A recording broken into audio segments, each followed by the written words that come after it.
Nation, it's time to roll, baby, on MMA Junkie Radio with Gorgeous George and Gold. This is what we doing while we do it, baby. We rollin'! Covering MMA from all over the world, this is the premier stop for all your combat sports needs. MMA Junkie Radio, the only show broadcasting live from the Mandalay Bay Resort and Casino in the fight capital of the world, Las Vegas, Nevada. The lights are on and the mics are hot. It's time to get your MMA fix, junkies. Take it away, Big John. Gorgeous George and Goes, are you ready? Junkie Nation, are you ready? Well, let's get it on. From the fight capital of the world, inside the beautiful Mandalay Bay Race and Sportsbook, you're listening to the MMA Junkie Radio Show, the only show that matters. I'm your host, Gorgeous George. With me, as always, is the devious and dastardly Goes. Ari's co-host. To my left, it's the fight analyst, Dan Tom. Producing the show today, Josh. Jumbo Josh back east. What's up, guys? What up? Much. What up? Chilling like a villain. Yeah? No, I'm not. You're not? No. I'm just going to hold back from icing my buddies. They... Don't do that. Okay. It's funner when you ice them. Right. So here it comes. You all know I have 3 good buddies that a lot of you have met. I have a lot of good buddies, but these are 3 that I grew up with. I've known for a minute. Gabe, who doesn't have a nickname. Sometimes we call him Junior or Gaze. His name gets butchered more than mine. Does it really? Dude, you just showed me a receipt. They called him Cave. Cave? Jeez. Yeah. All right. And then Squid and Woody, right? Yeah. You see them during March Madness, during the Super Bowl, and other occasions. Well, 2 of them I can't stand from the months of September to right about now. And that's because they're big Cowboys fans. And they won't shut the fuck up, right? And since the Cowboys keep winning, I got to put up with it. And that's fine. I'm willing to put up with it. But when you got a big old fat trap like they do, and you have an opportunity to go watch your team in the playoffs at the Los Angeles Memorial Coliseum, which is about an hour and a half minute drive for Woody and about a 5-hour drive for the Squid. I'm even throwing in traffic. If you're a hardcore fan like they say they are, you need to be at that game. Yeah. So first of all, all I kept hearing is, yeah, we're going all the way and we're going to be there. All right. You know, at the time they were struggling and I was like, yeah, that's cute, guys. But it's not going to happen. Now they're in the final 8. And they have a matchup versus the LA Rams. But last week they kept saying, remember, we have this phone thread, a text thread. And they kept saying, okay, so if the Eagles take out the Bears and we beat, who'd they play? They're forecasting? Who'd they play? Eagles and Bears and Seattle. Beat? Oh, Seattle. And if we beat the Seahawks, they're going to L.A., man. We're so there. Oh, they did that and they're not going? They kept doing that. Oh. I'm looking for tickets, Woody. Oh, I'm with you, Squid. I found some here. And they're circling them because now the phones isn't just words. It's emojis and texts and this and that. Then one of them throws out a fun fact. Because all I said was, hey, you got your work cut out. Those teams that have had the bye and they're 2 weeks at home resting, high winning percentage. Oh, man, it's going to be 65% Cowboys fans. We're going to own that stadium. We, as in, I guess, them too, and whatever else the math works out to. I know from living in Southern California that the Memorial Coliseum holds about 93,000, but I want to have simple math. So I'm just going to go with 90. Okay. And I'm going to pretend they said 60 and not 65. If 60% of that stadium, the 90,000-seat stadium, is going to be Cowboys fans, that means 9 times 6. 54,000 Cowboys fans are going to be there.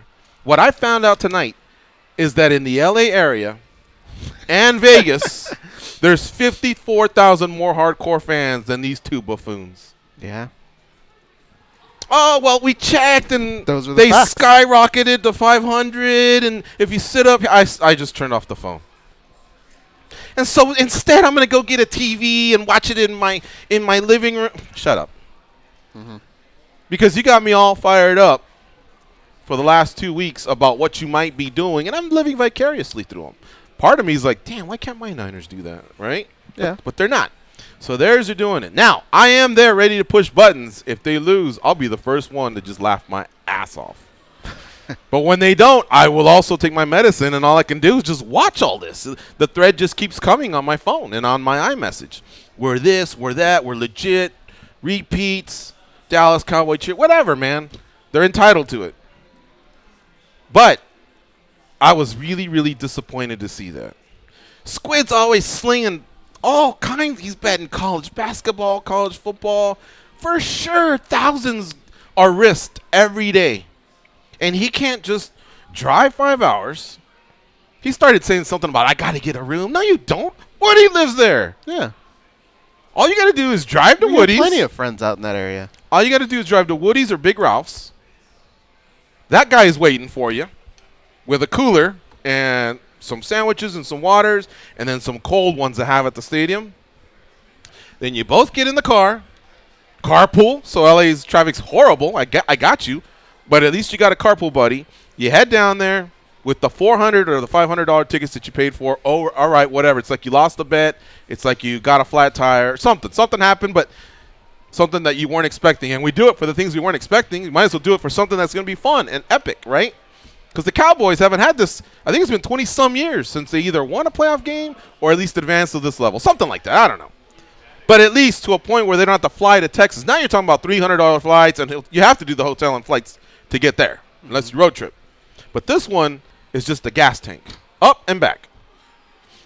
You stay at Woody's, you get to the stadium, you cheer on your team, you die with them, or you live with them, or whatever.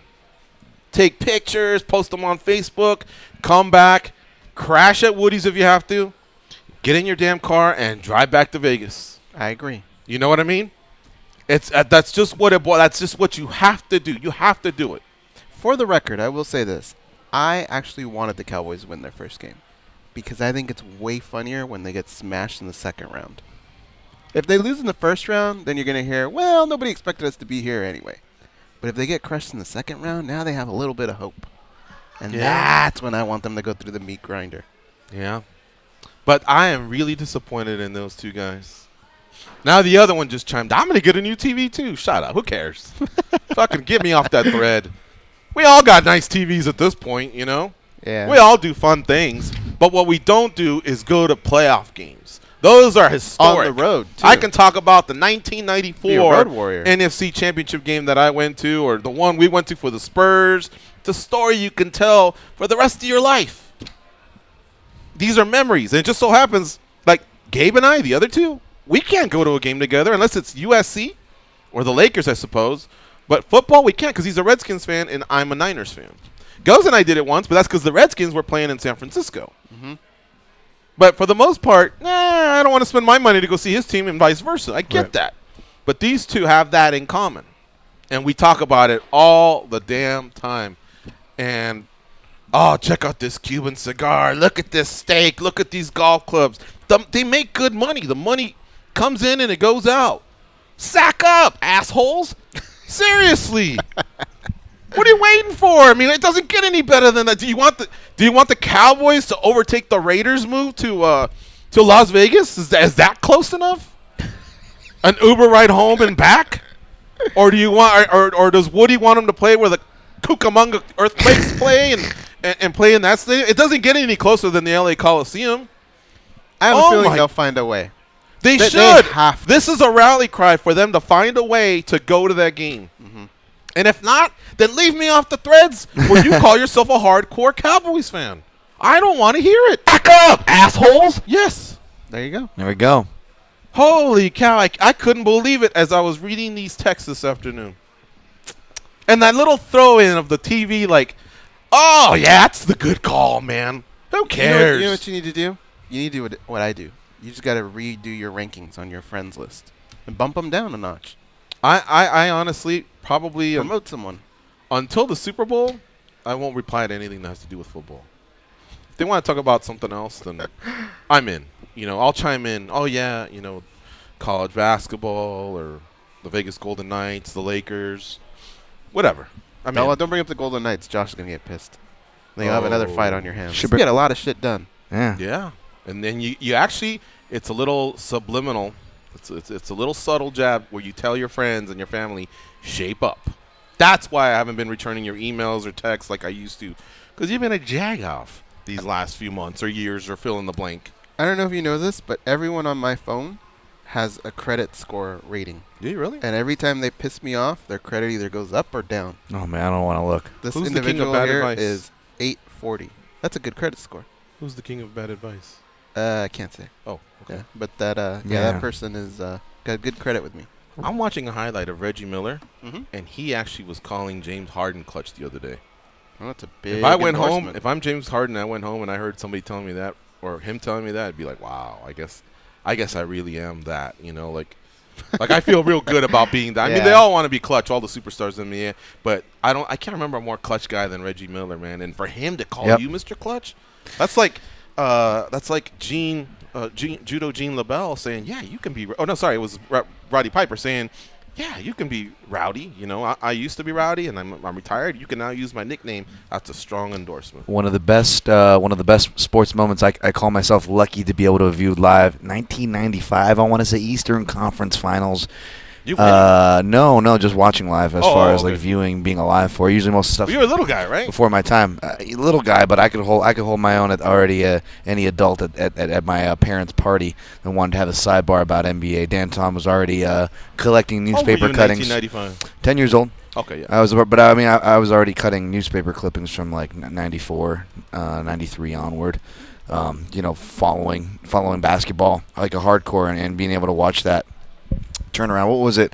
We're talking Knicks and Pacers, right? Knicks and Pacers, yeah. And I believe, I forget, what was it? Was it like 9 minutes and something points? I even referenced actually that in my Brian Ortega article when I was talking about his skill set when I post there's Frankie Edgar knockouts around his back to MMA, and just comparing him. He's and essentially coming to the conclusion that I was comparing him to Babe Ruth kind of in the article, but he was essentially a clutch player, and we all love clutch players, and that was a good example of a clutch player for MMA. And I felt what better reference than Reggie Miller, and I kind of referenced that one. But thanks for bringing back memory lane there. Has an incredible finish when the Pacers played the Knicks in the mid-'90s.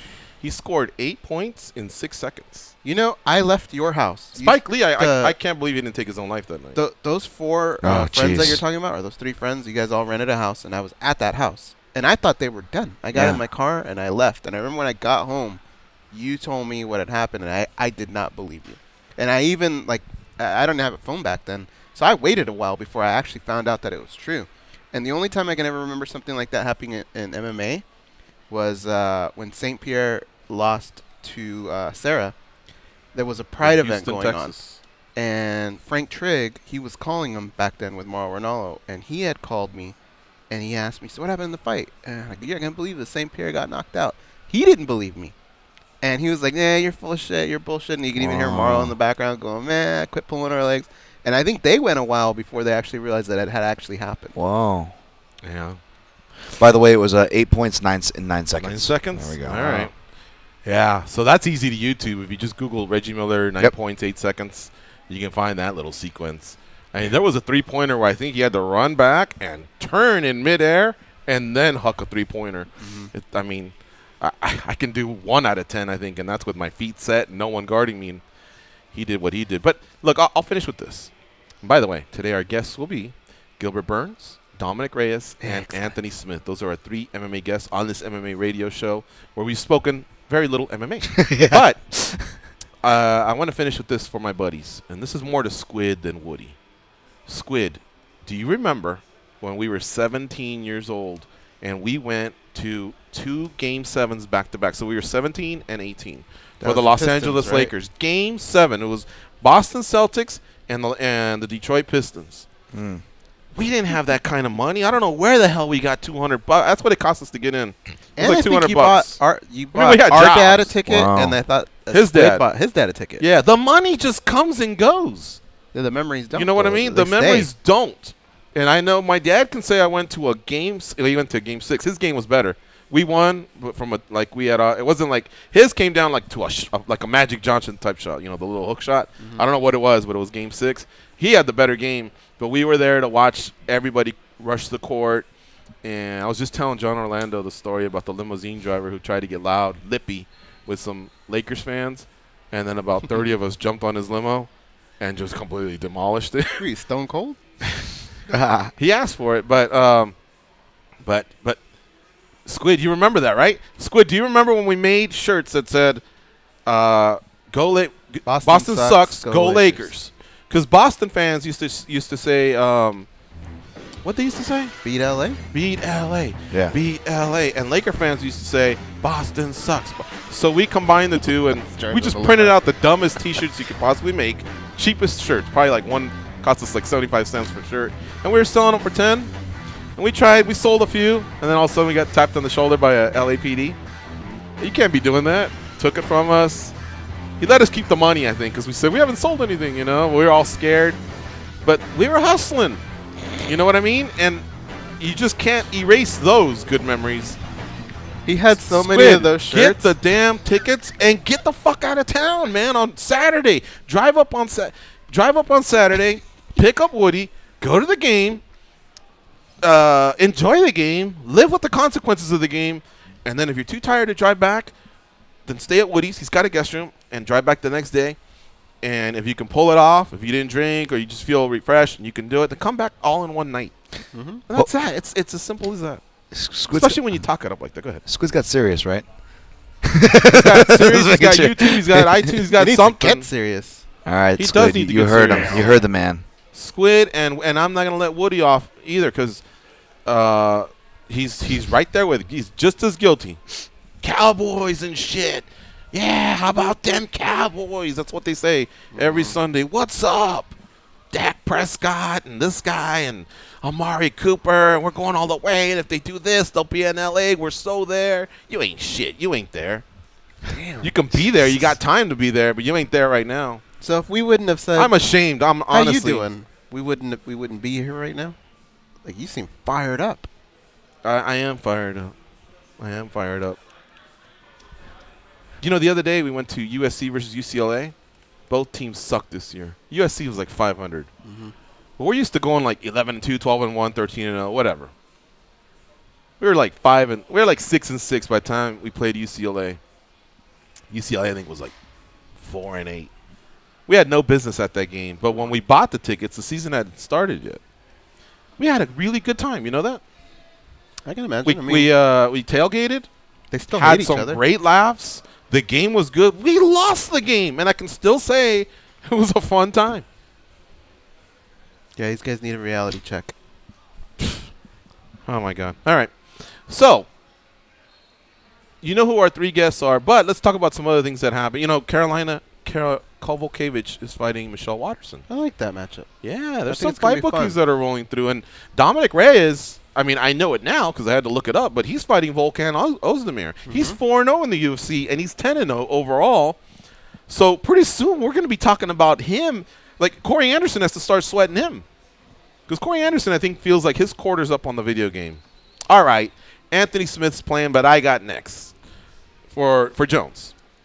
But he better watch out because Reyes is really, really exciting. And I didn't realize. I thought he was like 2-0. I thought he was like 10-0 and 2-0 in the UFC. But, nah, man, his last win was that OSP win. And now he's got Volkan Ozdemir. That's a big fight. Karolina Kovalkiewicz is a big fight. A lot of champions either know who they're fighting or they're already booked to be fighting, you know, some of these athletes, some of these challengers that are coming up in the ranks. It's a pretty exciting time if you're an MMA fan. The spring, well, we're still in the winter, but the early part of 2019 going into the spring, going into Memorial Day is really, really setting up nicely. Rankings mean nothing. If you're that #1 contender, it almost means nothing. Because that number agree. 2, all he's got to do is put on a great performance, and guess what?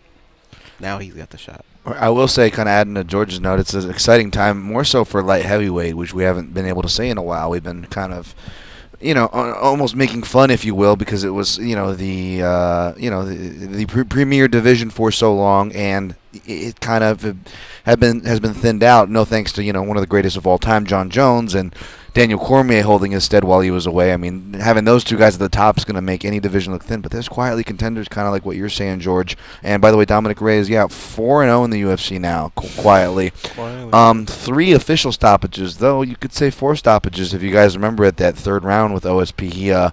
He knocked him out. It looked like pretty much at the last second. Yeah. Really, on the Connor card, right? I believe it was. Yeah, I got it October, right here. I It remember that should one. be 229. Yep, 229. Yes, sir. So we have some really, really good guests on today's show. I'm excited to talk to them. Burns will come in about 10 minutes, so I know we're going to have to take a break pretty soon. And then we'll talk in the second hour, we got Smith and Reyes back-to-back. Now, all right, let me start throwing out the number. Look, the first 2 shows have kind of been a feeling out process here of prime time and just getting my bearings straight, Eastern time, all that bullshit. But here we go. So lock these numbers in, 877-FIGHT-93. 877-344-4893. That's the same thing as Fight 93. And that way, you don't have to scramble to hear me say it. You already know it. Lock it in the phone and just put MMAjunkie Radio. Again, 877-FIGHT-93 or 877-344-4893. And I just told you when the guests are coming in. 5:30 p.m. Pacific for Gilbert Burns. 6 p.m. Pacific for Dominic Reyes. 6:30 p.m. Pacific, Anthony Smith. In between then, we have some pockets where we take commercials, or we cover the latest news, or more importantly, we take calls from you all. So call in and talk about. Maybe you forgot to get into the daily debate. You just want to chime in on that. Maybe you want to chime in on the latest news, or still offer an opinion on the Covington-Usman-Woodley triangle there, or what should DC do now that Jones kind of just went ahead and did his own thing. We kept thinking, is DC going to get Lesnar? Lesnar, by the way, has still not paid $250,000 to the Nevada State Athletic Commission. And around this time is when he completes the 1-year sentence of the infraction he had at UFC 200, against Mark Hunt. He had I guess a 1-year suspension. It got put on hold. But when DC said me and Lesnar and all that activated itself again, right, Lesnar had to basically make himself available to USADA to show that he's clean so that he can compete in a fight like that. Aside from that, he has to pay $250,000, and then he can go forward with that. And if not, then I guess Miocic would be the next guy, because DC has said so, and I don't know that anybody else is more qualified. Do you think he has to pay $250,000, or do you think I really like to come back, but there's this little make it back? I mean, you will make it back. I mean, really, maybe the UFC can just say, or we just don't have you, But I would think that the UFC wants to, they want to conduct a business transaction. So I don't know if they can say we got you or the wink wink, but I think they'll say, look, man, we sort this out. When the financials come in from a big fight that involves you, guess what? That $250 will be covered. I would think that that's how it would work. It's good to be Daniel Cormier, though, right? You just chill, and there's basically 3 giant fights out there waiting for you, and you just whatever happens, right? Yeah. Either way, you're gonna make a ton of money. Well, the Lesnar fight is a windfall, because Lesnar is a guaranteed pay-per-view. Yeah. He's just a monster. Jones, if Jones were to happen, that would probably go over Him again. and Jones were getting close to $1 million. I know they did 800 at that one in Anaheim. Stipe would be a good paycheck. I don't know what the first one did, but I would imagine the third one would be $1 million. Stipe, not as big as those, but right? Not as big, but still good. But I think Lesnar's the one. And sorry to disrespect Brock Lesnar here, but I think that's the easiest one as well, out of Miocic, Jones, and Lesnar. I agree with that. Lesnar's not in Vegas, is he? That's fair. Although hopefully the that's locks the one work guy on the that door. could probably clear me over these walls right here. All of us, at the like same Thunder time. Lips. The ultimate he meatball, could that's me. he could The clear ultimate me. burrito. Jeez, right? Yeah. All right, guys. So let's do this. Let's take a break, and we will reset the table here. Gilbert Burns will be joining us, followed by Dominic Reyes and Anthony Smith. There will be some pockets to call in. So, again, 877-FIGHT-93 or 877-344-4893. Bringing you closer to the fight.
Tell your boss to reschedule that meeting. Call your wife and tell her lunch is off. It's time for more MMA Junkie Radio with Gorgeous George and Goes. Over a text as he was getting shoulder surgery. Now, as someone who just has been nursing a sore shoulder, and he's probably got a torn labrum or something, I wish him the best. He has had the worst. Yeah, is he man. probably the most Snake bitten. Yeah, of all athletes that we've covered? In mixed martial arts, I think so. Yeah. The only one In terms of injuries, no, it's not gotta like be him. Yeah. Because he's had like different. Yeah. Kane's had a couple. GSP had like 3 torn ACLs, but look at the career he had. Not to say Cruz had a terrible career, but I mean Cruz just had so much time on the shelf, man. It's been 2 years since he lost to Garbrandt. Mm-hmm. I feel like GSP is the last guy you can make argument for bad luck. That guy's been able to pick and choose his spots nicely. And I'm not saying that in a mean way. But he did tear at least his both ACLs. I remember that, and I thought he tore on it. Oh, King Mo's had a bad run, too. Yeah. Yeah. He almost died from MRSA. He had hip replacement. See, these guys at least got the championships where I'm not trying to split hairs, but it just add to that. It's an interesting topic you bring up, because then you have guys like I would argue TJ Grant. He never got that title shot. He got all the way to it, and they have to right a career ender. Yeah, right there, man. As close as I am to the trophy here. A career ender for TJ Grant. He was on a 5-0 run when dropping the lightweight, and I mean, conceivably, who was champ then? Pettis, maybe? I forget. Probably. Yeah, it was supposed to be Pettis. It was supposed to be. Oh wait, no, it was supposed to be. It was supposed to be Benson Henderson, and then Pettis was set up to face Aldo at that time when they were talking about that super fight, right? And he was doing the trial cut to go down, but then TJ Grant pulls out. So then, well, who better to step in Milwaukee than Anthony Pettis? And Pettis got the title. That's when Pettis wore the red suit, right? And he was front row, and that's when he called out Aldo. Yeah, that's right. I think it was. Yeah. I think it was like UFC 143, 137. And the reason I bring it up is because on that particular day, if 4 out of 5 underdogs hit on the main card, and Joey Varner actually crafted, with the assistance of Ford from Vegas, they crafted together a 5-teamer. I looked at it and said, I'm in, because I'm very easy to convince to put a wager in. But this one had a lot of underdogs. This one, Dan Tom, had Bigfoot beating Alistair. Yep. And Little Nog beating Rashad Evans. Yep. So basically, I was like, you guys are crazy, but here's my 50. I cashed on both those, not parlayed, but separately. And the only favorite, I think, was Aldo. Over Frankie. Frankie Edgar, yeah. And there was, so it was Nogueira over Rashad, and I forget the others. And it was 4-0, and I remember at the very end, when you do one of these parlays, if you really, really want to like have some fun with it, when you do a parlay and you have a lot of underdogs, and your last piece happens to be in the main event, preferably it's nice to have the favorite in there. For one, you feel a lot better, like, oh my God, I crossed all these hurdles, and now I got the easy or the better guy. Yes. I mean, not to say Edgar's easy. Right. But here's the advantage. The one thing you can do is hedge using the leverage of the plus points on the underdog. So I told Joey Varner, I'm like, hey, man, these tickets are worth about 5 G's each. Maybe we should hedge a little on Edgar. And he was like, nope. In the arena. I got Aldo. Man. I got the good guy. I got the champ, you know? Right. And I was like, yeah, but 4 underdogs just won. I mean, how much can we tempt fate? How much can we poke that devil? Like, let's walk away with something. The way it worked out was you could either walk away with 4, no matter what, or you could. He's talking to whoever talking to. You guys are having this out. Trying to explain the print. It's not like we're telling, like you would know. So if I went, Dan, you should hedge, you'd probably go, oh, okay, hedging. He didn't know what that meant. So we had to explain it in an arena. You're hoping texts are going back and forth. Explain hedging, and I'm like trying to write on my wrist. Okay, this is what happened. And he made out like a bandit that night. He said nope, and I was like, well, I don't have that sack, so I did something, to. I think what I wound up doing was running all the way back to make a legal wager here at Mandalay Bay, and then ran right back to the Mandalay Bay Event Center. Yeah, Ford also, we played the percentages, but Joey Varner got the biggest payday out of anyone because I'm throwing his business out there. I don't care. I don't think Lulu cares. He's but got that Sam's Club money now, though. Yeah, yeah. That's what. Oh yeah, I saw that. Yeah, That I was just cool. gonna bring that up. I screenshotted that. I was like, "What the heck?" And I was gonna text it to you guys last That was night, a but I great don't know if commercial. it was too late. And yeah, no, I was just gonna bring that up, but I didn't want to sidetrack us too much. I know we got a call on. Oh, okay. hold and, we have to get to that call, and I guess we'll keep trying Gilbert Burns. So far, we're 0 for 1. All right, who do we have, guys? We got Hal from Chicago. What's up, Hal? How you doing? What up, though? What's my credit score, Goes? Let me look that up. Hold on. If you give Goes good advice, Dude, you forget for the credit score. Dude, just worry about what he has you on under his phone. That's why I don't want to look what my name is. Actually, I have him down under the real Hal Fuentes. He's one of those that changes his number. Oh wow, well you have a that's a cool I don't one, have a credit score for him, but I'll put one down right now. hey, while you figure that out, look at this news. I missed this. This was afternoon news. This was in between me getting in the shower and driving down here. Joseph Benavidez signed a new 4-fight UFC deal at flyweight. Mm-hmm. So, has there been an 11th hour decision, or is it still hinging on Cejudo's got to be Dillashaw, or are they bringing it back, or what? Here's what he said: was at no point did somebody say, however, if something were to happen, you need to finish the rest of your contract at 135. He said that never even came up. Yeah, it's 4-fight. It doesn't specify the weight class for his deal. I imagine like it doesn't specify the weight class for any other deal. And as our own Stephen Morocco tweeted out earlier in regards to this story. Remember, at the end of the day, not to think negative, but they all can. The contracts are all null. They can do and pick and choose what they want to do with these things at the end of the day, guys. So true. So true. Man, I was just bullshitting.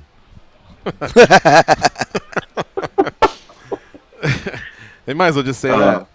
Well, I said you were going to get next if you won. Oh, man, I was just bullshitting. I think it'd be easier if you just said that, Dana White, right? I was just fooling about. You took me serious? I was just fooling about. I was just playing with the media. Anyway, so what's his name or what's the score? Did we see it? I gave him a 7-10. 7? Oh, okay. And someone's at Okay. 840? Yeah. So what has that 840 guy done that Hal hasn't? That's what he hasn't done. Oh. Yeah. But Hal's get an- legit. To Like, get an 840. Hal yeah. calls when he's in town. Hal reaches in his pocket to buy someone a beer. He's a caller to the show. Well, I can't put Hal's business out there. Oh, he's done some negatives? Well, I mean, if you went to a concert with Hal, I'm just, Oh, passing out? Yeah. yeah.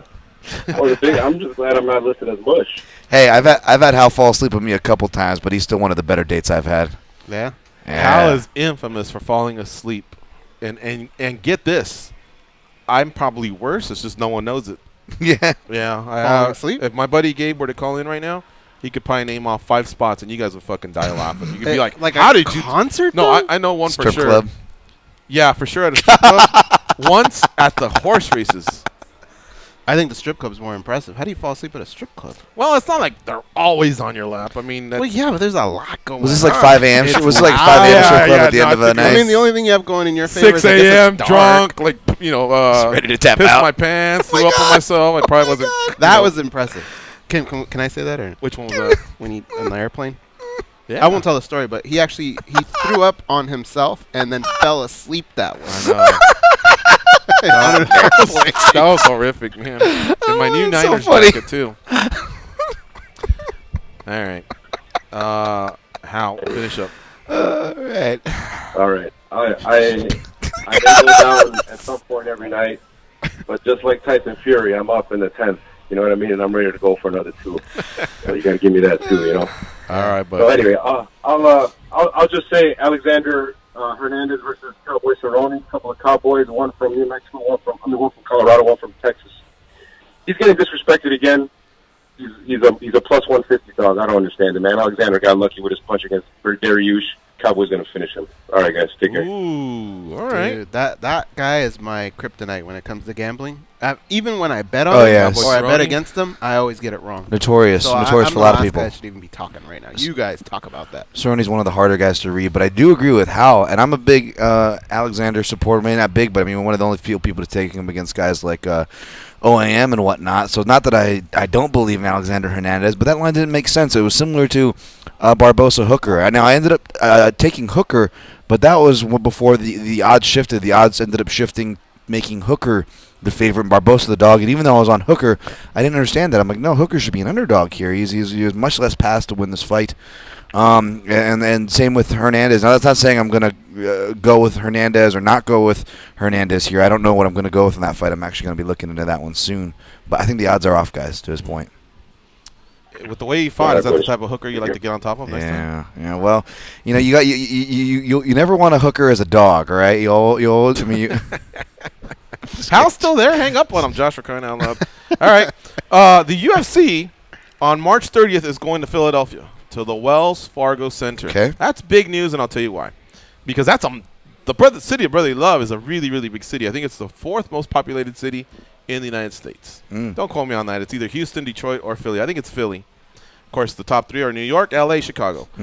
And there are a lot of fighters based out of Philly, but the UFC, for whatever reason, just hasn't been able to go there much, you know, in their history. And it's baffling because it's a big boxing it's produced boxers, like current boxers, like Hopkins is still fighting, right? Or did he finally retire? No. All right. Well, Hopkins fights out of there. Danny Garcia, the late Joe Frazier. Lots of boxers. And so they're going back. And now Paul Felder's the first guy I thought about. But as you all know, he's booked. Do you think Paul Felder should politely and respectfully ask his opponent, hey, man to man, I didn't catch you at a bad time, right? No. Let me ask you a question. Fight me in Philly, man, in 6 weeks later than we're supposed to fight. And if you can clear that hurdle, you call Sean Shelby or Mike McMaynard or whoever your matchmaker is and you say, I already cleared it with so-and-so, but could you just move my fight? I would love for Paul Felder to have his fight in the city of brotherly love, man. That's the first guy I thought about. Yeah, oh, sorry, go ahead, guys. No, go ahead. I was going to say it's a bummer. No Felder, obviously. You know, the big name that they recently lost was Eddie Alvarez. And then if you get really hardcore, shout out to Fun Size Makovsky, man. That guy is a Philly dude as well. But again, you know, a flyweight who was cut prior to the kind of, I don't want to say flyweight departure because I'm not trying to even invest into that point. But you know what I'm saying? And then you have to go, Pittsburgh guys. We just, what's his name, just retired. We had him on the show. Went from heavyweight to light heavyweight. Adam Milstead. But he's no longer with them. So now it's like Chukagian, I believe, has got Philly ties. Perhaps, but I think she's been living in New Jersey for some time since she moved her camp there. So like, the closest guy is now Daryl Horcher, who's I think was Harrisburg, PA, or something like that. I mean, Wilson Hayes at one time was a Philly guy before moving to San Diego. This was IFL. I'm going real. It's true. Yeah. But yeah, there's some quality names there. I think that you could tie, that down to. And it is unfortunate because Eddie Alvarez signed with one championship, but he would have been good. And I probably did think about him before maybe Paul. I don't know. But that's going to be fun, man. I'm glad the UFC did that. And I think the UFC's hitting Wichita for the first time. Hey. And I want the UFC to go back to Seattle. I've heard some good things about every time they go to Seattle. UFC had that fight card in Oakland with Chael Sonnen and Anderson Silva the first time. Why haven't they been back to Oakland? There's some major cities that need to get more of these shows. Hey, easy. We like our shows out here in Vegas. When they don't take them away from them, you know what? 1 week's notice. What name popped up in my head too? What's up? Burt Watson wouldn't be there too. Oh man! Watson, yeah. And think about not the last time they were there, but one of my favorite. Maybe it is last time. One of my favorite shows, of course, UFC 101, headlined by BJ Penn, Kenny Florian. You had the Anderson Silva versus Forrest Griffin fight there, and Johnny Hendricks. I still hear that Rolling Stones walkout song, and he fought Amir Sadal. Remember, he got that kind of controversial stoppage to some, I think, at the time, but it was an announcement that. Awesome memory. Have I ever told you that? I remember him fighting Amir Sadal, but I don't really remember the fight. Well, I remember he had the same walkout that he not the same one as Big Nog. He used a different song, "Give Me Shelter." Big Nog did, but he did "Paint It Black." Paint It Black. And you hear the guitar strumming in, and Johnny Hendricks, who wasn't that known at that time, coming in, man. Table. Yeah, a really, really good memory. Maybe I should apply to a blackjack now that you think about it. There you go. All right. There we go, Jumbo. Thank you, it's sir. Actually a good idea for us to go to a commercial, too. So I don't know if you can do that, Josh, but let's go to the commercial with this song. It's MMA Junkie Radio on Fight Nation Channel 93. We're going to reset. We're going to see if we can locate Gilbert Burns. If not, we'll have to move on. We still got Dominic Reyes and Anthony Smith going in the second hour. Stay close.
They're my life coaches. Everything I've done has been under their strict supervision. Here are George's goes and chores. Forgot about that one. Yeah, me too. All right. SiriusXM is giving our subscribers an opportunity to go to Atlanta for Super Bowl 53. One grand prize winner will receive a trip for two and tickets to the game. Plus, you'll have the opportunity to serve as SiriusXM's official blog reporter for official rules, and to enter, go to SiriusXM.com/Super Bowl before January 23rd. No additional purchase is necessary.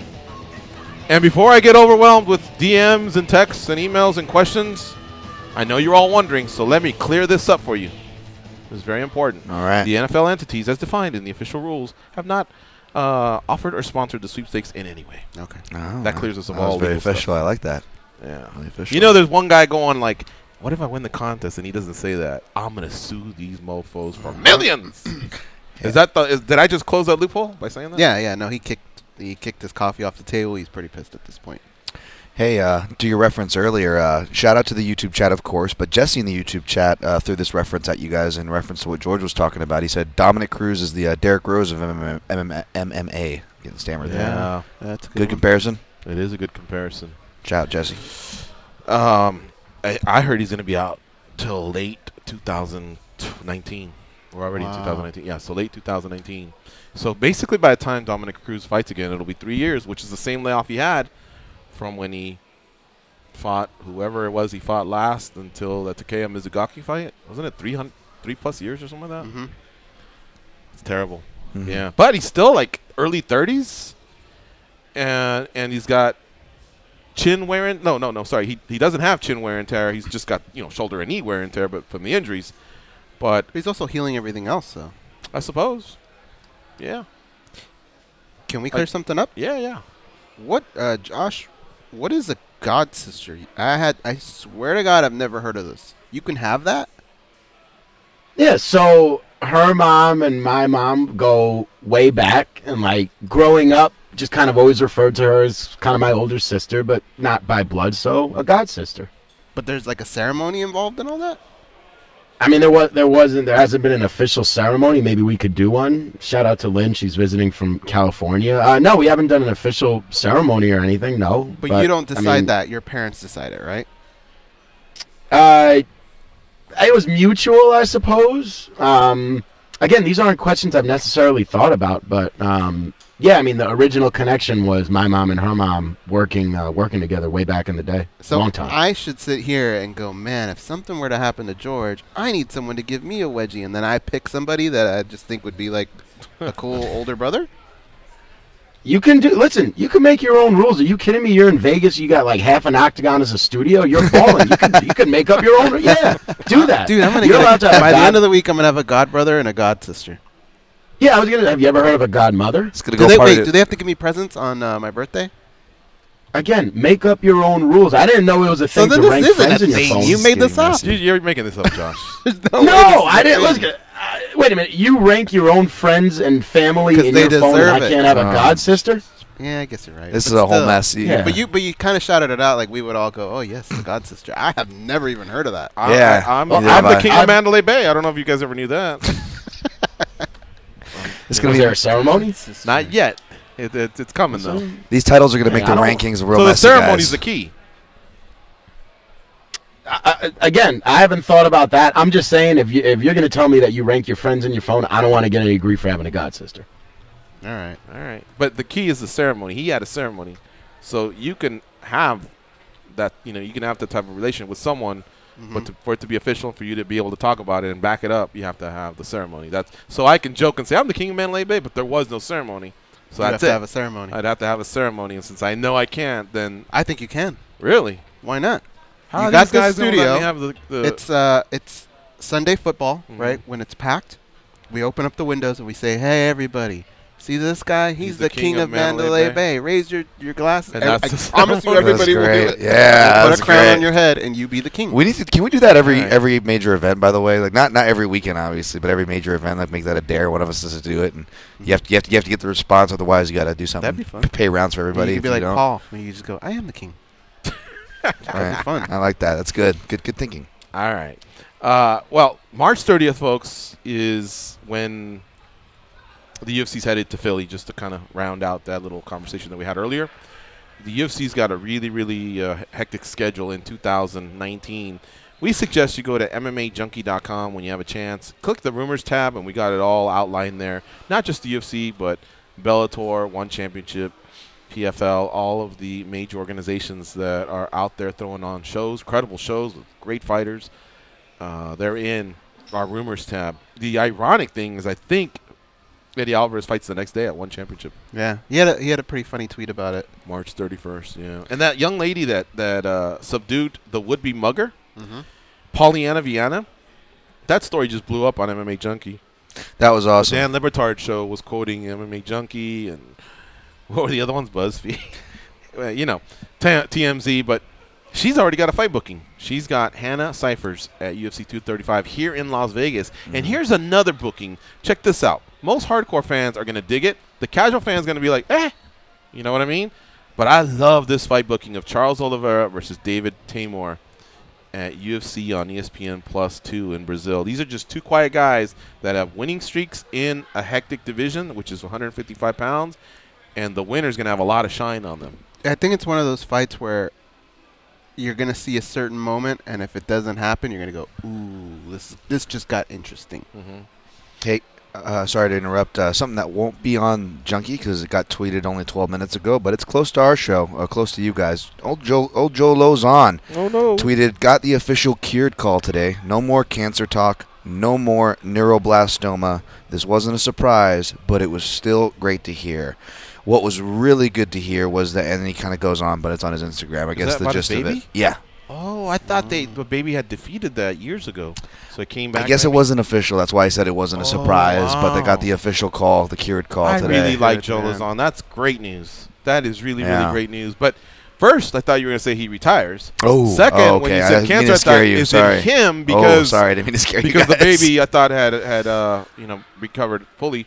But yeah, that is great news. That is one of the nicest people in all of MMA, Joe Lozon. So that is good news. Ricky Simone draws Hani Yahya in a bantamweight bout at UFC 234 in Melbourne, Australia. And then, like I mentioned early in the show, Karolina Kowalkiewicz, she is facing Michelle Waterson at that card in Philadelphia. All right, it's the top of the hour break. I did hear back from Gilbert Burns, so we're going to see what we can do to reshuffle things here. It's MMA Junkie Radio on Fight Nation Channel 93. Stay close. We'll be back in about 90 seconds.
Thank you so much. Thank you.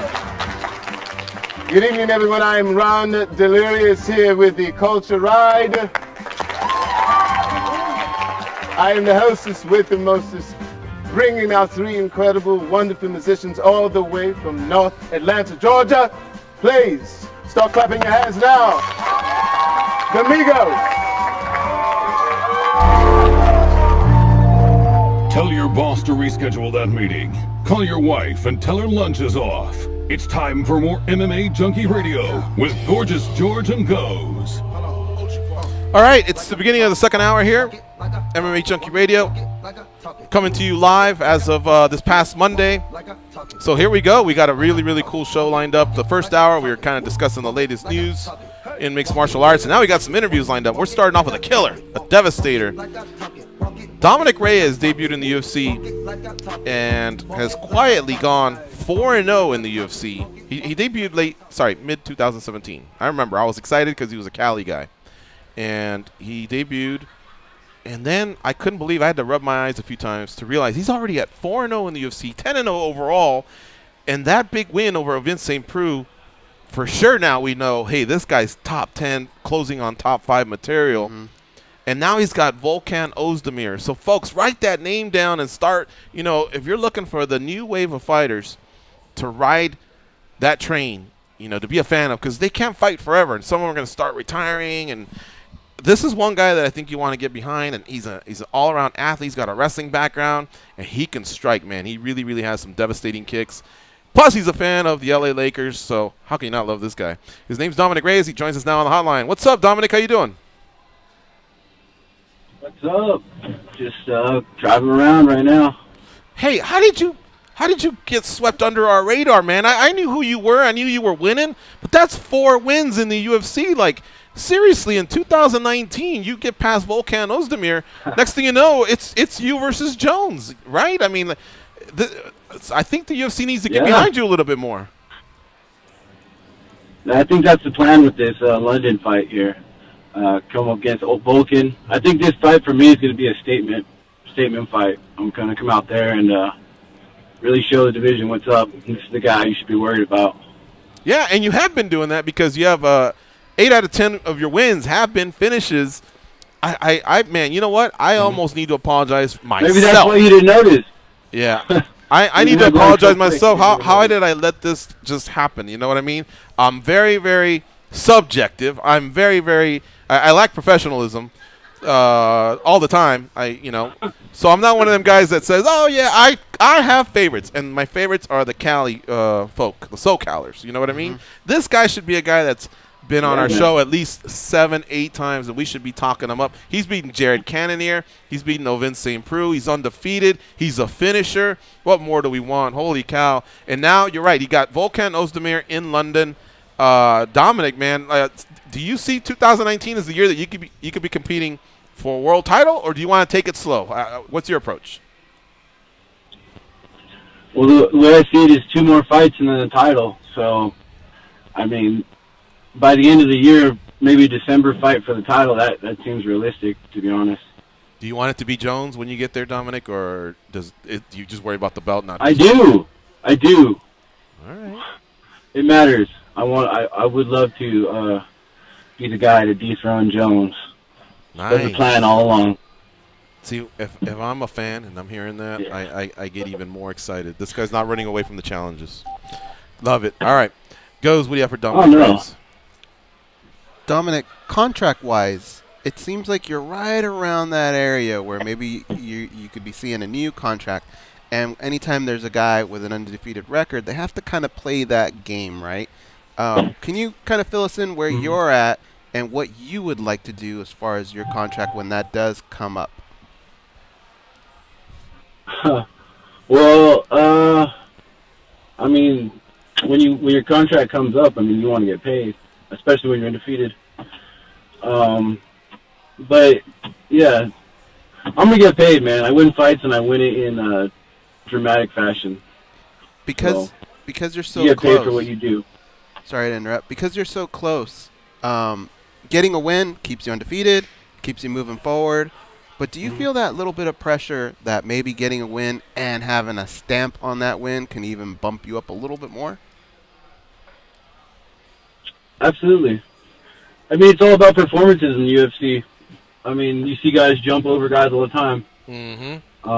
But I think that stamp on it is kind of my trademark, man. I like to, have no doubt in the minds of anyone watching the fight that I won that fight. I like what you said about wanting to test yourself against John Jones, wanting that fight. But going back a couple months ago, when Daniel Cormier was the champ there, did you feel like that as well? Like you would have preferred to face a guy like John Jones, or was it just a matter who the champion was? Like back then, was it I want a piece of Cormier, or did you always want to kind of have this fight with John Jones? I've kind of always wanted to fight Jones. I started fighting in 2012, so I mean, look at that. I mean, Jones was the guy then, and I've been kind of training for him the entire time. Yeah, that's kind of, pretty much it, yeah. So this is what I said, I think it was yesterday or the day before. I felt like we know Smith got next. He's playing the game, all right? He's playing the John Jones arcade game. I'm going old school here with this reference. And Corey Anderson put his quarter up there. He says, I got the winner. But what I did mention, and this before I even knew we were going to book you, was I go, be careful with a guy like Dominic Reyes, because if Reyes wins, he may get in front of Corey Anderson. You know what I mean? Corey Anderson needs to sweat his next fight. Now, Corey Anderson, his wife's going to give birth around March. All respect there. He doesn't want to rush into a fight or anything. Congratulations. Exactly. But that, you know, this is a business and this is a sport that doesn't wait for anybody. So Corey Anderson's next move will have to be very, very calculated, and he'll have to have a good performance because a guy like Dominic Reyes can come in and snag that. And you know what? I'm starting to get excited about 205 again. Just talking about some of these names out there. There's still Alexander Rakic. We had a great debut from Johnny Walker. So, you know, hopefully 2019 is the return of light heavyweight. I agree. I hope so. I mean, I hope to bring the life back as well, man. I've always looked at light heavyweight and really been like, wow, those guys are pretty powerful. They could do some serious damage. And the division kind of fell off. And I'm happy to be part of the new rising crop of light heavyweights out there, ready to put it on the line for you guys. Dominic Gray is our guest here on MMA Junkie Radio. He's facing Volkan Ozdemir at UFC Fight Night on ESPN+. That's coming up on March 16th in London, England. All right, the fight analyst, Dan Tom, what you got for Dominic Reyes? Man, well, maybe it's because it's my job to watch tape, but I'm different from my co-host here, man. You've been on my radar since day one, at least from the UFC. I, of course, I'm not just saying it to say it because you're on the phone. I, of course, became aware of you with the viral knockout. But here, this is going to parlay into my question for you, Dom. Here's why I was impressed. It wasn't because of that knockout. That knockout in your first UFC fight caused me to go back and watch what I could from you, but it was those past fights, man. There was watching things like anybody can get a flashy knockout. Yes, you have athleticism, which is enough to make you stand out in your division or any division. Let's be honest. But what impresses me the most was watching you ride position, being smart, when to bail, when to commit. Things like that, you seem way beyond your ears. So my long-winded question to you here, Dom, what age or when was it for you that you realized your natural ability for fighting? Because you came from football and other athletics, if I'm correct. And also, when was it that your coaches and people around you, which I'm sure that people noticed, that you had a natural proclivity for this fighting stuff? Probably right after the draft in 2012, I started training MMA. And I noticed that I was kind of built better for MMA than football. Long limbs, tall, very athletic, you know, powerful, but still light at the same time. I think, honestly, in 2011, I didn't really know how to throw a punch, man. Really? Wow. I didn't learn all that until I started training MMA in 2012. Wow. Like, I've never done any kind of formal striking ever. Well, that it's all based on MMA stuff. Like, you know how people learn how to cook off of Food Network? Yeah. It's kind of like me with fighting, in a sense. So you didn't even like watch boxing or MMA But itself? I'm very talented where I could take everything and learn from it. I could watch things and learn from it and actually perfect technique that way. Man. That's from my football background, though, I believe, from watching film. Damn. Well, that is definitely clear. I don't think anybody's arguing that you can do the damn thing. But just to be clear, did you even watch like boxing or mixed martial arts before 2012? Prior, even just as a fan? Somewhat, not really. Wow, that's Not super. really. That's super impressive. And just last one for me. You mentioned obviously the football. Correct me if I'm wrong. Did you combine with the 49ers by chance? Was I reading that correctly? No, I combined with the Jets. Gotcha. I was in New York playing ball for Stony Brook. Can you imagine like going to the golf range with Dominic and he's just like, "What do? You swing this thing?" And like 3 years later, he's wearing a green jacket. Yeah, good stuff there. Hey, I've always had a natural ability for it. I was a good wrestler, and I have 3 other brothers. My eldest brother, Alex Reyes, he fought Mike Perry on short notice. So we got 2 brothers in the UFC. So it's kind of always been, we just fight with each other kind of thing. So, like I noted earlier, you're a fan of the Lakers. Tell me what you think. I think we Yes. got the 4th best record in the Western Conference. Could this be the year that we actually sneak in and maybe get to the conference finals, or am I being a little optimistic? Should I slow down a little bit? The way I see it is anything's possible with LeBron. I mean, you never know, especially being this close. That guy turns it up. So, gets healthy, turns it up, we'll be good. I had a feeling we could be like the 6th ranked team, the 7th ranked team, but I couldn't believe it when I looked and saw we were like number 4, and that means we would get a home playoff series, and they just keep getting better and better, and LeBron is pretty special, man. Like, I think he's been to 8 straight finals. I mean, he's lost a lot of them, but still, just to get to that dance is pretty damn impressive.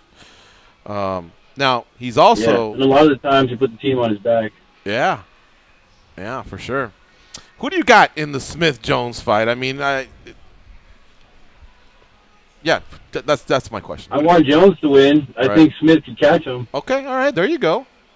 That's what I wanted to hear. Was so you think he has a path to victory? Reality. All right. Yeah. I mean, Smith is a tough competitor, dude. He throws those hands. Mm-hmm. I mean, if he just goes out there and throws caution to the wind, he might have a chance. That's my opinion. Tell me if I'm off here. I was saying earlier that to beat Jones, you got to get him within the first 10 minutes or so, maybe 15. It just seems like I think it's a tough puzzle, to solve as it just goes on, because he really does have a pretty good fight IQ, and he's got a lot of experience. I mean, they've thrown everything, every body type his way, every type of fighter, and he, he's been in just these big fights, and he always rises to the occasion. But I like a guy like Smith, for example, we've seen him ice some people early. I'm thinking, that might be his best bet, is just go strong and go hard for 10, 12, 15 minutes. he knows where he's strongest, and he knows he should use that to his advantage. Right. When you fight Jones, you got to look at this. He has a master strategist in his corner. He's really good at following the game plan. So first of all, you need to understand that how would you beat yourself, and then you have to be able to adapt just like he adapts mid-fight, and then you can't, and then you gotta like F the John Jones lore. You know what I mean? Forget that. He's just a man. Fight him. Don't be scared of him. You know what I mean? I think those three things, and you could beat Jones. I mean, I'm gonna beat Jones if nobody else does. There you go. I like that. All right. Confident Dominic Reyes. Everything you said was spot on, dude. I think that's the way you got to do it. It was, because you could tell he kept it real, but at the same time, he's not pussyfooting around. He's here to be a world champion. So good stuff there, Dominic. I like it. No doubt. Thank you. All right. You ever come to the UFC PI at all? I do all the time. So listen, man. I'm going tomorrow. No shit. You done messed up, Dominic? Yeah, you messed up. And I'm going to tell you why. We would like for you to pop in and co-host an episode with us sometime.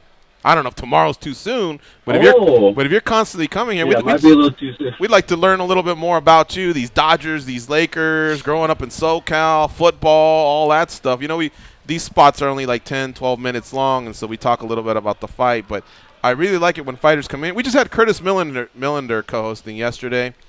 And, we just get to learn so much more about you guys. And sometimes I feel like the fighters themselves have to hustle a little bit more, but us as media, we can definitely go in different routes. And our route on MMA Junkie Radio has been to get fighters in our studio and have them co-host the episode with us. Well, that sounds awesome. I'd like to do that. The invite's there. We'll be in touch. If tomorrow's too soon, all right, we get it. But if if on another occasion your schedule clears up, we'd love to have you, brother. Awesome. Appreciate you. Have a nice night. Thanks for the interview. See you guys later. All right. Great talking to you. You too. At Dom Reyes is his Twitter handle. Give him a follow, folks. This guy is really, really a great fighter, and he's off to an impeccable start at 10-0 overall, 8-0 in the UFC. 4-0 in the UFC, and now he's got a big fight. That's what put Smith over, was beating Volkan. So Volkan, he needs to hold on to what he's got too. Otherwise, all these young guys we're talking about are gonna pass him up. He's part of that future for that division. Really, when the guys at the top, if you were to take them out, these guys it would be a really fun division. These guys would just be battling. Yeah, he's 29 is Volkan, so he's still time. All right, give me an update, Josh. Were you able to connect with Gilbert Burns? I was actually standing by, pulling back the curtain a little bit. If you wanted a break, we could get him after the break, or I could call him right now. He's standing by. Okay, let's do the little break. That way we can get one of the two breaks done. And then when we come back, folks, we'll be talking to Gilbert Reyes. Don't touch that dial. It's MMA Junkie Radio on Fight Nation.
Injuries forced them to retire undefeated from MMA with a record of 0-0-0. They are Gorgeous George and Goes, and this is MMA Junkie Radio. NBA fans, you got to put it on NBA Radio. The Milwaukee Bucks are playing the Houston Rockets. Enjoy all the action from the hardwood on NBA Radio, Series 207, XM86, and streaming on your phone and at home on SiriusXM connected devices and speakers. Thank you to Dominic Reyes for his time. Shout out to Stephen Morocco for lining that one up. Our next guest is Gilbert Burns. Gilbert Burns got a win in December of 2018. He defeated Olivier Aubin-Mercier, and he's looking to get on the Philadelphia card. If you follow him on Twitter, you can tell that that's right up there, man. He says, I like that. Follow him on Twitter at Gilbert Durino. All right, let's get him on here. What's up, Gilbert? How you doing, man? I'm good, bro. I'm great. How you doing? Good. Thank you for asking.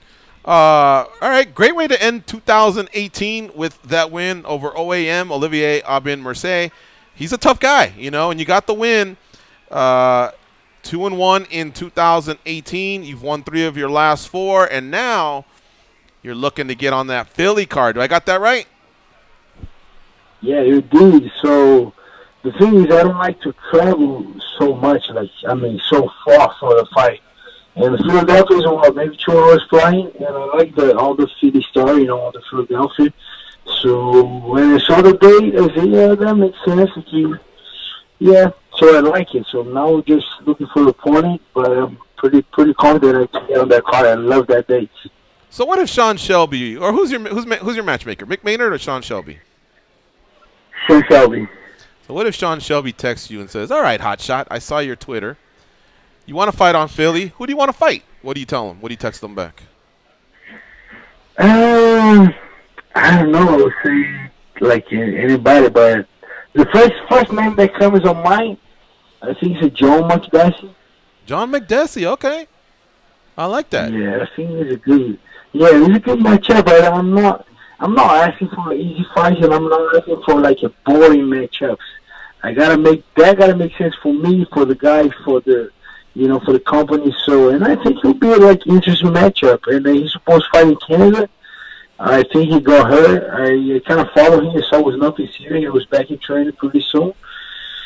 So, yeah, I think Joe McDessie will make a lot of sense. He's also won 3 of his last 4, so he's kind of in the same situation as you.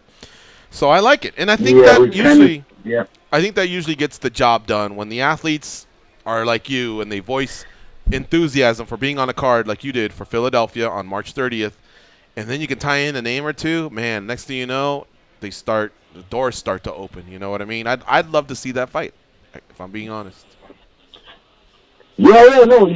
Even for me, I think I kind of do so much of jiu-jitsu scenario, and I kind of do a lot of grappling matches always when I have time. And I understand the fights cannot just make sense for one person. Fight got to make sense for me, for him, for the UFC, you know, for the fans. And I like that the matchup will be nice. So the only thing that I got to know if he's available, I don't know if he's still hurt. I saw a couple. I follow him, so I saw a couple of his things. Looked at he's healthy, that he's trained. So why not? I might call him out like nicely, but I might call him out pretty soon. Well, you're doing it right now, because trust me, our writers they love these types of headlines. So I think you're actually taking care of 2 things in one shot here by doing the interview, mentioning his name. He's on our show quite frequently. I don't think he'll take it as disrespectful at all. He likes challenging himself. And you're 7-3 in the UFC. You're 14-3 overall, so you're a respectable opponent for him. Yeah, and I'm not being like talking shit. I'm just, you know, asking a fighter to fight. You know, it's nothing that I'm not being disrespectful. I think he's a very good guy, a great fighter. Saw a couple of his fights, and I think the fights make sense. That's it. That's all. I'm not being disrespectful. If I ask a fighter to fight, that's being disrespectful. So that's, you know. No, we understand. All right. Gilbert Burns is our guest here on MMA Junkie Radio. Like I said earlier, he is 7-3 in the UFC. He's 14-3 overall, and he's won 3 of his last 4 fights, including the last one over Olivier Aubin-Mercier at UFC 231. The fight card took place in Toronto, Canada. That's the night Max Holloway defeated Brian Ortega. All right. So the fight analyst, Dan Tom. Dan, what do you have for Gilbert Burns? Hey, Gilbert, I'm looking here at your Instagram, and, you know, I see you have a picture of your friend Kamaru Usman. Obviously, you guys have trained together, and I know you've helped Kamaru, I'm sure, with the grappling aspect. Let me ask you, as far as Kamaru's skills, obviously he's a really good wrestler, a great fighter, but as far as his jiu-jitsu skills, can you tell us something that maybe would surprise us that we don't know? Is he like a lot of wrestlers, and does he mainly focus on, you know, more riding and stalling positions, or does Kamaru have some submissions that you think would surprise the general public, Gilbert? I think he will. I think he's a very good grappler. We've been trained together, I think 5 years, 5-6 years. And the thing that impressed me so much is his ability to improve. The guy's always improving. Every single fight, he's a different guy. He brings something new to the table. He's steady, always. And his jiu-jitsu is very good. A lot of people don't know, but he's a brown belt in jiu-jitsu. He trains under George Santiago. He's kind of his main coach at jiu-jitsu. And, bro, he has a natural ability, like, for a fight. He's not just a staller. He has very good control, ground and power, but he has a couple of submissions too. I think the trainer that we train more was when we fought on the same card on Pittsburgh, when he fought Gino Moraes, that was a Jiu-Jitsu guy, and I faced Jason Sago. So we both won by knockout, but he was the guy who was, we were helping each other a lot of that time because he was fighting a Jiu-Jitsu guy. I was fighting a guy that was a little longer than me, that was Jason Sago at the time. So, bro, the guy, it's so hard to get him into a submission, and I've been helping him couple of fights. Nothing serious, but like trying to push him a little bit when he fought Damian Maia too. I was there in Chile, helping him to warm up, and bro, it's hard to get the guy on the submission. He's a very good, like, wrestling basic in his jiu-jitsu. Like you said, he's a study. He's always learning. His jiu-jitsu is very, different level. He's very, very good. And I might say almost impossible to submit him.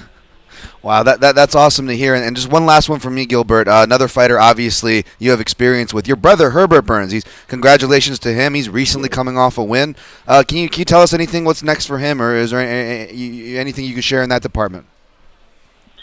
Yeah, he just won his fight on Titan FC. Bro, 1 week after my fight, I just went all the way to Kazakhstan, and he got an awesome performance. He got a submission, like triangle, armbar from the triangle.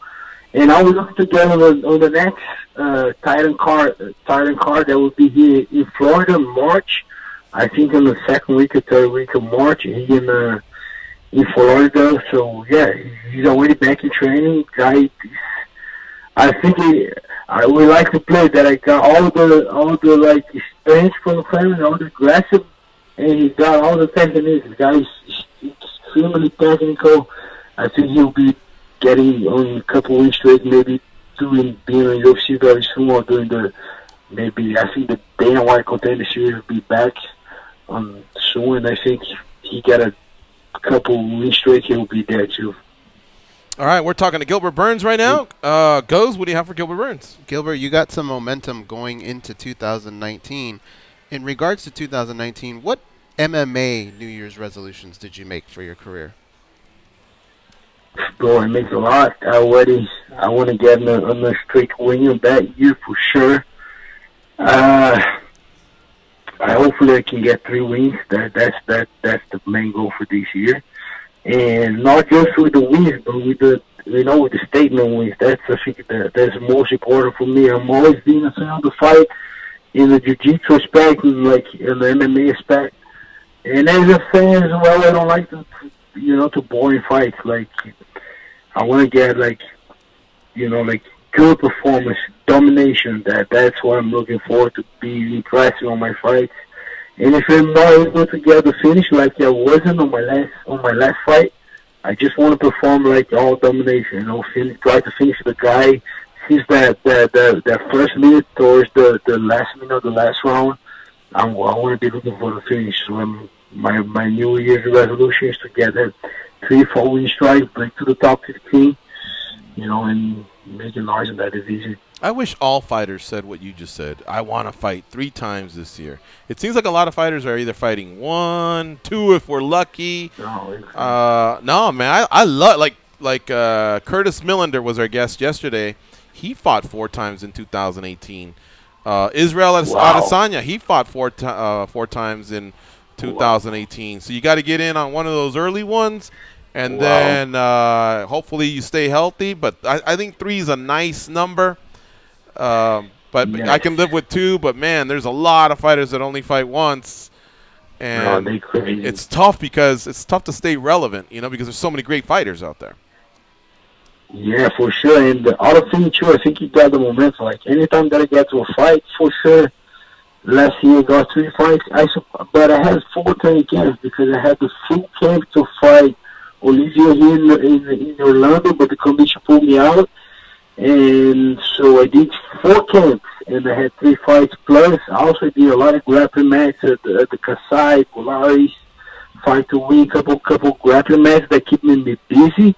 Oh, good. But I love the competition too, because even with that loss with Dan Hooker, I kind of learned so much from that loss. Like, I think any type of competition put me on a different level as improver, as a fighter, as a person.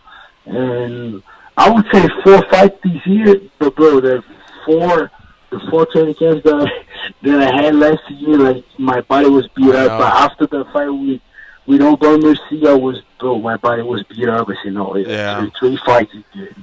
3 fights is a good number. I just thought of that too. Those camps are brutal. It's easy for us as fans and media to go, yeah, fight 3 or 4 times. We forget about the 8-week training camps, the weight loss. So it's strict, you know. Yes.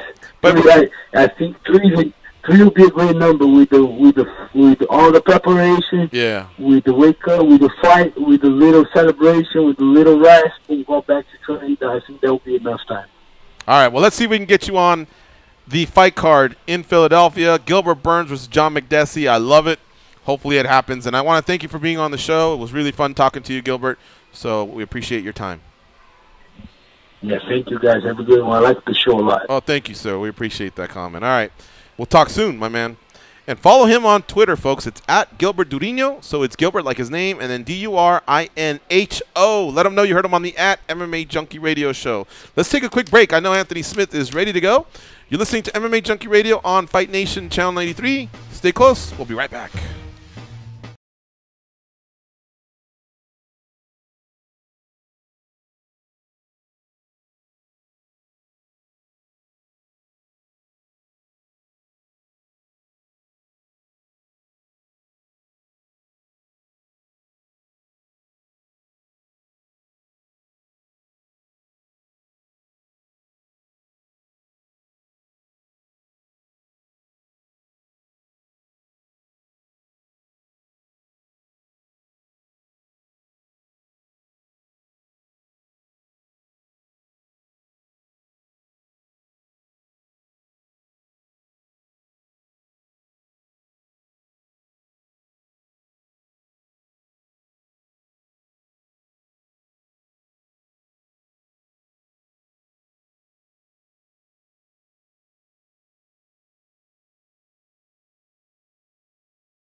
They can drink Mentos-flavored Diet Coke without their stomachs giving a single fuck. They are Gorgeous George and Goes. And this is MMA Junkie Radio.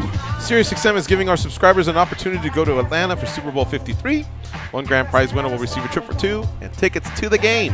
Plus, you'll have an opportunity to serve as SiriusXM's official blog reporter.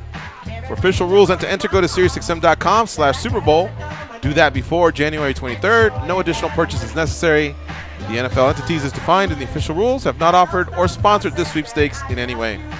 Our next guest is a beast. He had a hell of a year in 2018, especially when he made that move up to light heavyweight, skidding people all over that octagon, choking them towards the end of 2018, and that he was rewarded with a shot at John Jones's light heavyweight title at UFC 235. He joins us now on the hotline. Lionheart Anthony Smith, how you doing, my man? I'm doing great, man. How are you guys doing? Good. Congratulations on getting the title shot versus John Jones. That is going to be an amazing night here in Las Vegas on March 2nd. I'm sure you're still on cloud nine. Yeah, a little bit. You know, I got my nose to the grindstone pretty hard, though. You know, there's not a lot of time to sit around and feel good about myself. We got a fight to get ready for, and we got a big challenge in front of us, and I'm looking forward to it, man. I really am. I'm excited. Let me ask you two questions, and I'll turn it over to the guys. And these are going to be a little off the wall. Hopefully you're with me, though. When you lost to Cesar Ferreira, July 8th, 2016, that was your second fight in the UFC. You won your first, you lost your second. Do you remember what that felt like, and what did you think about where your career was headed? Did you have any doubts, like, man, do I belong in the UFC? Like, can you remember your mindset that night? Yeah, I do, man. I remember what every single loss feels like. I remember exactly where I was. My biggest thing has been, when are we going to figure this shit out? Like, I know that I knew then, and I knew it then as much as I know it now. I have the abilities to be the world champion. I know it. I can feel it. I feel it in the gym. I feel it in my heart. I know it, and I believe it. I truly believe in myself. And you know, all those times, it just, for whatever reason, it's like, you know, I'd get one thing together, and then something else would fall apart. And I'd fix that, and then something else would fall apart. It's like I got this. It's like I'm driving a fucking hoopty all the time, and every time I fix something, something else falls apart. You know. I like that comparison. All right. You know, that's how it felt. You know, like you fix it, and something else breaks, and you fix it, and something. It's like, God damn it, why can't I figure this out? Right. And you know that it's the same thing with the Thiago Santos loss in February. Like it's just, things were falling off, you know, and just a terrible spot to be when you feel like when you know in your heart that you're good enough to be a world champion, and you know that you're good enough to hang with these guys at the top, and you're right there with them, and then every time you get there, you just can't put it together. It's so depressing, man. It really is. Yeah, so that's what I was going to say. You the hoopty, you put it together, you added a piece, you won 3 in a row after the Ferreira loss, and then just less than 1 year ago, Anthony Smith, you lost to Thiago Santos. I remember seeing a tweet from you, and you know, I mean, obviously you take these losses hard, but what was it that drove you where you knew, hey, I can still keep adding pieces to the hoopty and you know, have and save the year? You know, a lot of people would be like, oh man, it's 2018, not even going to be my year. But look at the year you had, man. These are some Hall of Fame names: Mauricio Hua, Rashad Evans, and then you got one of the toughest 205ers in front of you in Volkan Ozdemir, and boom, 3 finishes. That was an amazing turnaround. Yeah, I know it sounds cliche, man. It sounds lame. But I just don't. I'm not letting anything stop me. I'm not. I've said it to you guys as far back as, shit, who knows, 2015, you know, like 2014 maybe, with the whole Strikeforce thing, maybe before that. Yeah. Like, I'm gonna be a world champion, or I'm gonna die trying, and I believe that 100%. Like, I'm gonna be a world champion, or I'm gonna be the first guy to die in the octagon trying, and I believe that, and I'm okay with that, you know. And I made peace with whatever I got to lose or whatever I got to sacrifice to get there. I made peace with it. I'm good with it. Anthony Smith is our guest here on MMA Junkie Radio. I'm sorry, go ahead. Oh, you're good. The Thiago fight was tough, man. But that fight meant a lot to me because I knew going into that fight that I wasn't 100% from the weight cut. I knew that I had wrecked myself, and I knew that it was going to be that was going to be a bear, and I knew that what I had just done to myself, that there's no way you can go fight at that level, and 9 times out of 10 it's not going to go your way. But no matter what, I'm going to go out there and I'm going to do it. So, when I left Brazil, I knew I wasn't going to see 185 pounds again. Anthony Smith is our guest here on MMA Junkie Radio. He fights Jon Jones at UFC 235 on March 2nd here in Las Vegas. 31 wins in his professional career, 28 finishes, fellas. That's an incredible run. And how about this? 2 win streaks of 3 in his last 7 fights. He's won 6 of his last 7, and he's 14-2 in his last 16. That's because he had an 8-fight win streak, so he's been killing it. An incredible year in 2018. After that Santos loss, he moves up to light heavyweight and goes 3-0, and that's how he got this shot. All right, Goes, what do you have for Anthony Smith? Anthony, we've interviewed a lot of people who were getting ready to fight Jon Jones, but they all had different motivations. Some of them said, I'm doing this for the money. Others said, I'm doing it because I want that belt. And a few have even said, I just want to knock that smile off his face. Which one are you? Man, I want the title. Whether it's, when I started this run, Jon Jones wasn't the champion. So, being the first person to be able to hand Jon Jones his first legitimate loss is a huge motivator, and that's definitely something that's going to cement my legacy. Obviously, financially and career-wise, that's going to propel me. That's going to cement my legacy. People are always going to talk about that. But at the end of the day, this whole journey, man, has been about being the world champion. That's all it's been about. It's been about for that one moment in time. Who knows how long it'll last? Who knows how long I'll keep it? But my goal is to get it and have that belt wrapped around my waist by Dana White and to hear and new, and that's what my motivation has been, man. It's not personal with Jon. It's not. This is strictly my dream. This is what I've been pushing for since I was 17. I've heard you talk about how you think you can beat Jon Jones, and all the stuff you said made so much sense to me. I thought it was brilliant, some of the things you were saying. But I guess my question for you is, it seemed like it was coming from a guy who's already thought about the game plan of fighting this guy. Like, in other words, when you got the announcement you're fighting Jon Jones, I don't think you sat down and said, all right, guys, let's come up with the game. I feel like you already had the game plan. Am I right in that assessment? Is this something that you've been thinking about for a long time, this particular matchup? Yeah.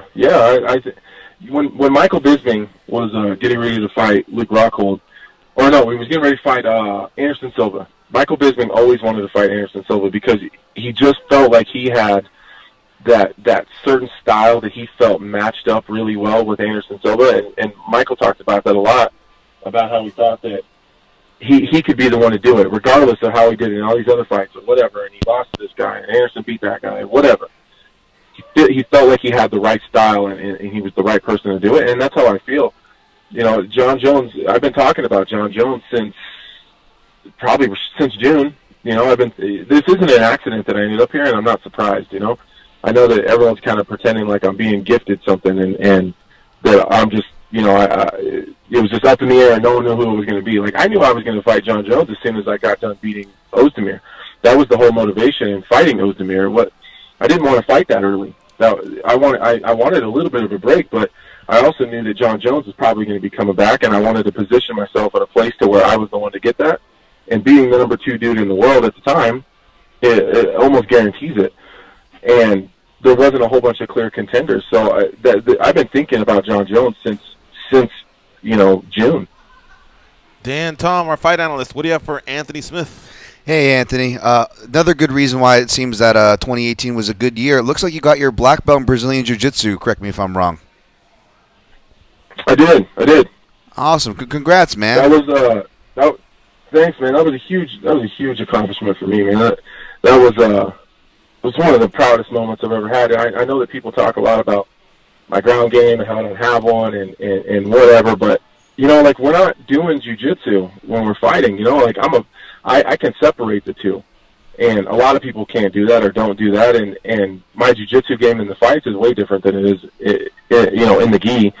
But I mean, it's real easy to look up my jiu-jitsu credentials. I mean, I've never entered a tournament and not medaled. You know what I mean? I just won the Chicago Open and the whole Open division. So it's not like I can't grapple. It's just a lot of times I choose not to. Yeah, no, definitely. I think you have underrated grappling, and that's something I'm willing to stand by and put in writing anytime I cover you, Anthony. But when I was coming across that photo, it was on your Twitter, and I noticed your Twitter didn't have the blue check mark anymore, and I couldn't find your Instagram. Were you victimized by some kind of social media thing, or what happened there, man? No, so we changed my Twitter handle because I wanted. The problem that we were running into is that all my handles were different. So I wanted a little bit more continuity. Like I wanted my Instagram handle and my Twitter handle to match. And so when I changed my Twitter handle, it took away my verification. So honestly, man, I don't really give a shit about that. So my manager's working on it with Twitter. They're trying to figure. It'll be back shortly. It just takes a little bit of time. Cool. So I lost my blue check mark, which is whatever. But I actually got a 3-day ban on Instagram, so I should be back tomorrow. Nice. Well, everybody's going to know who you are soon enough, even the casuals. Last one for me, Anthony. I don't want to stir things up, and I know no fighters ever go into a fight 100%. But I do remember on the desk when this was kind of being floated loosely in the post-fight UFC 232 talk. Which, by the way, you killed it on the desk, sir. But I do remember you saying something about you wanted to, heal up a few things. Can you elaborate on that? And do we have anything to worry about for your March date with Jones? No, man, I'm good. I tore a small ligament in my wrist in the Ozdemir fight. Just that dude just hits hard, and it's just from punching, I was in a cast up until 2 days before I went on the desk. I was in a cast up until my arm. It was from my thumb all the way to my armpit. But I got it off, and we went through all the testing and all that stuff, and I'm good to go. All right, Anthony. Well, hey, man, I hope you have a safe camp, and I guess we'll be seeing you in a few weeks for UFC 235. Congratulations. You deserve it, and I can't wait to see this fight. So, hey, thanks for doing our show as always. Hey, no worries, man. Anytime. I think I'll be in Vegas towards the end of the month, so maybe I'll stop by. It'd be cool to hang out with you guys in person and sit down and hang out. Hell yeah. We'd love that, man. All right, we'll keep in touch. We'll see if we can get you in here. We'd love to have you. Sounds good, man. You guys take care, all right? All right, take care, Anthony. We'll see you. All right, buddy. Solid, dude. Very cool, yeah. Man. Solid. Yeah. How about that? 28 finishes out of 31 wins. Mm-hmm. Yup. Impressive. Jeez, man. You just know you got your hands full. All right. Let's finish up with a good daily debate, guys. We got a great question here. This one could be all over the place. I don't think this is one we're going to be kumbayaing and agreeing. 5,316 votes came in. Let's go reverse. All right. Most people want to see Jones and Cormier, and then Khabib versus McGregor, and then third place Nunes versus Cyborg, and in fourth place it's other. But here's the question. Rematch is the theme. If you can only pick one rematch, guys, to see this year, what is it? Dan Tom, lead off.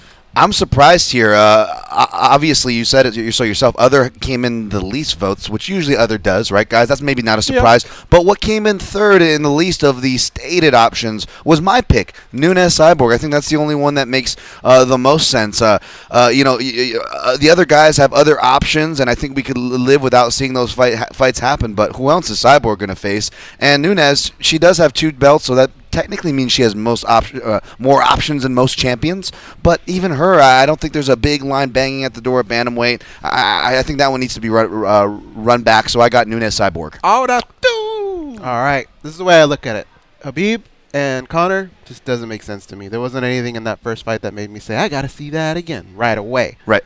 Cormier Jones, I've seen it. I could live without it. Yep. Okay. Cyborg Nunes, I want Amanda to defend her other belt, so I'm okay with that. I'm going to go with other. Here's what I think it's perfect timing for. Why not make the Conor Diaz matchup? We're always talking about how it hangs out in the wing.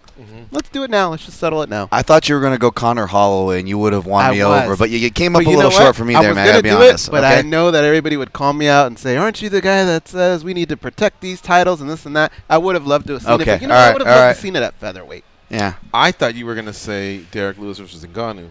Sorry, Derek Lewis. Sorry, all right, so listen. If it's Khabib McGregor, our website. Said that and my phone came on. Oh, my bad.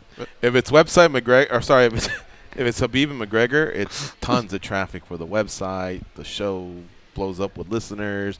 There's nothing like having Conor fight, but I can't say it. It's Jones and Cormier for me. But Really? I have a whole different take on why. It's because Cormier's going to retire soon.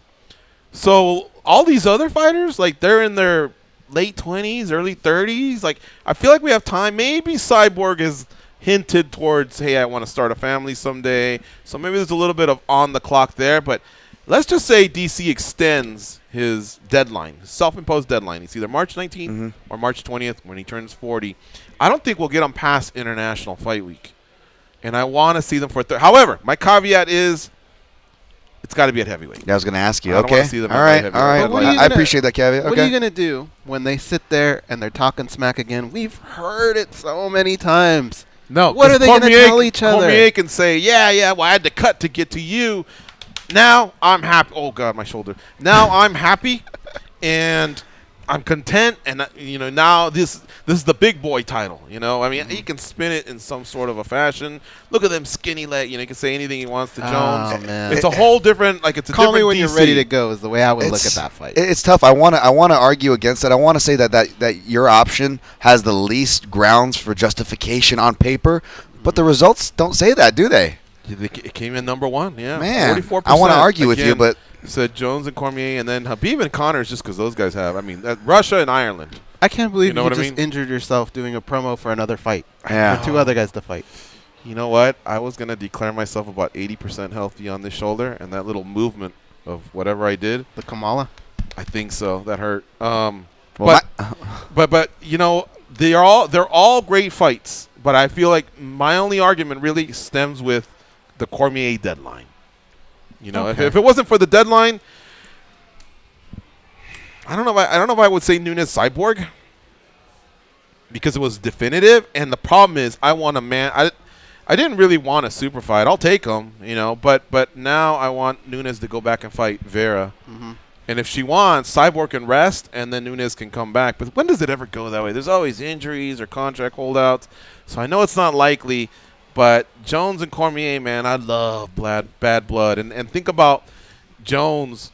I mean, he would make history by being another champ if he won. And then Cormier would really make history because that's what stops people from calling him the GOAT is the losses to Jones. So to now have a win over Jones, that would be really, really historical. So that's why I went with that one.